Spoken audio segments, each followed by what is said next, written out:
Hello everybody, this is shot at my father-in-law's 1977 12.6.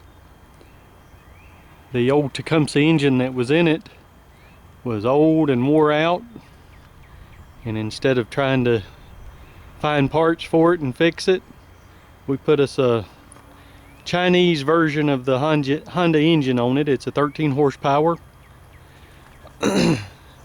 It really fit in there really nicely. I didn't have to customize very much. The worst thing about it was for the key, they did not give you any additional wire so I could put the key, the switch up on the dash. So I had to notch it and put the key there. Let me fire it up for you.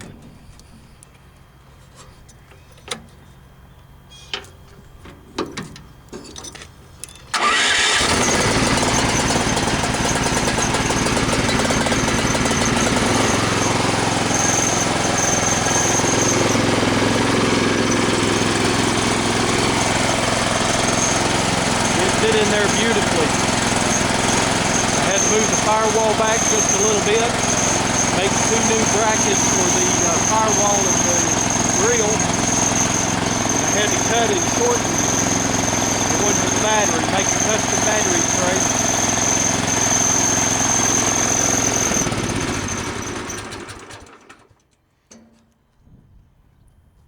But it was a real nice fit. The belt for it, I had to put just slightly shorter belt on it.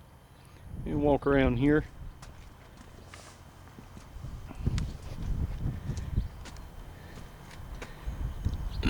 But everything fit in there perfect other than having to move the firewall and drill new holes to mount the engine. Everything cleared.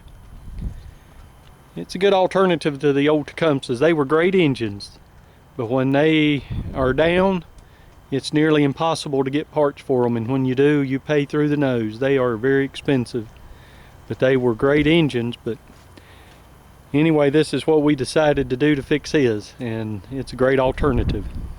All right, let me take you down to my new building. It's been a while since I posted anything, and since then I've got me a new building to work in, and I got me a new project, and I'll show you what I've done. All right, here's my new toy.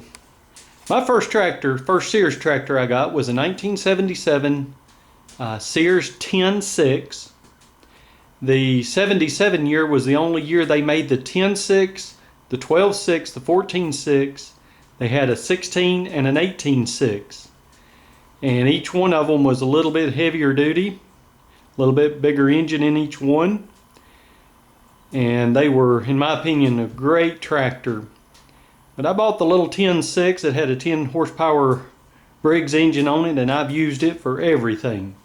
I mentioned it in a previous video, and I've even got a video of it plowing. It does a real good job. Well, this tractor came from a friend, and I ended up getting the old Tecumseh again. I didn't want it. It was running, it had been rebuilt, but if you have problems with them, you pay a lot of money. And so I sold the Tecumseh back to the man I bought it off of, and I got just the tractor for about $100, I guess, maybe $200. I don't remember exactly what it ended up being, but not much. It was in rough shape as far as looks. Somebody painted the hood black, and I cleaned it off, welded it closed about 3 or 4 holes, and I've got primer on it now. And the fender unit and the footrest are pretty rough.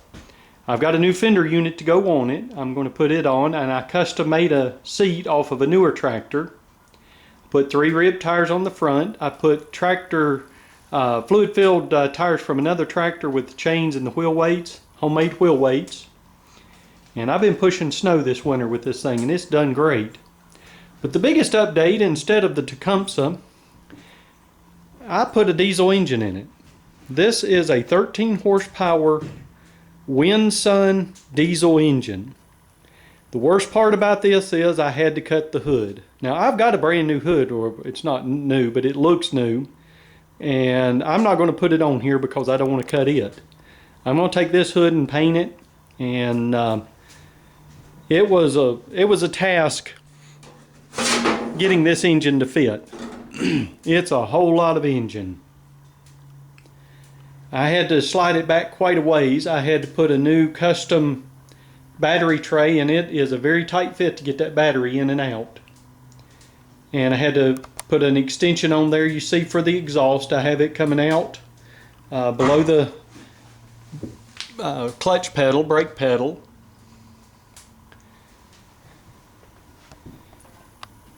But it filled the hood up. The height of the engine was the worst part of it. It was right at the maximum. In fact, the hood was rubbing on the fuel cap there.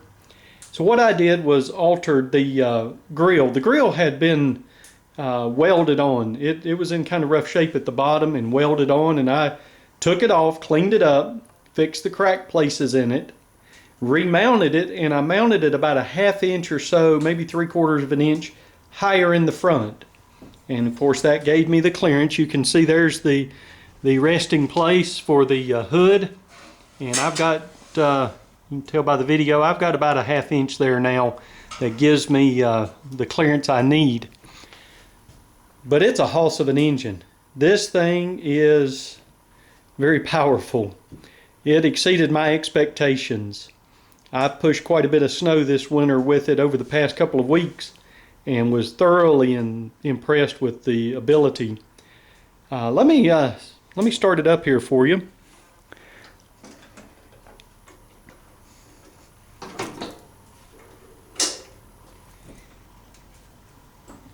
Hopefully it'll start.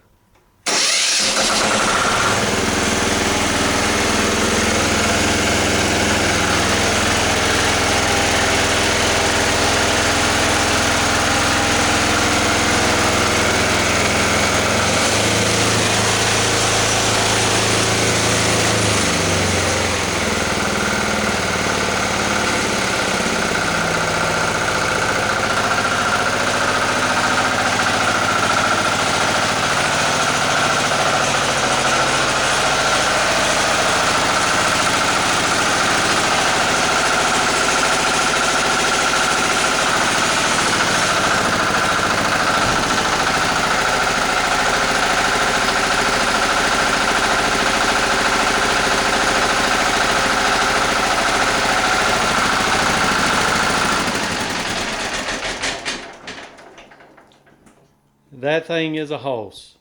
I thought the 10.6 was a good worker, but this thing, I mean, it's amazing. I have a mower deck that I've had on it, and I've mowed with it. And what I had to do, because the engine sets forward more, the mower belt, this is the mule drive for the mower belt, and you can see it set forward, and to get it to clear, I had to put this bracket and pulley in for it to come up and around, and it works really well. Let me, some of you have asked about this and indicated that they're interested in putting one on.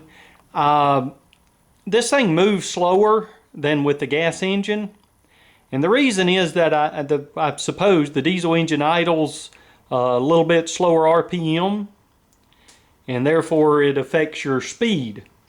What I think I'm going to do is, when this belt wears out, I'm going to put a 4-inch pulley for the drive, which will increase the speed for it. If I need more pulling power, I have low range. And then I've got a 4-inch pulley here for the deck. I don't know that I'm going to use this tractor to mow anymore.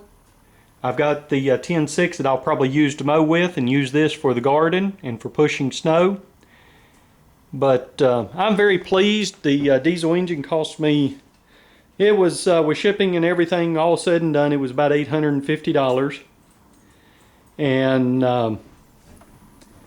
it works well for me. It's a little bit more than I intended to spend initially, but I'm glad I did it in a way, because there's not anything this tractor can't pull or do.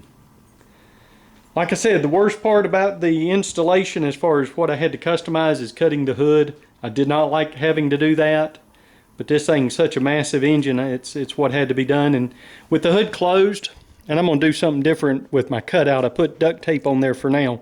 You know, duct tape fixes everything. I think it looks kind of good with it closed, the way the air breather, and it worked out well that there's a notch in the air breather there, and it just fits right around it perfectly.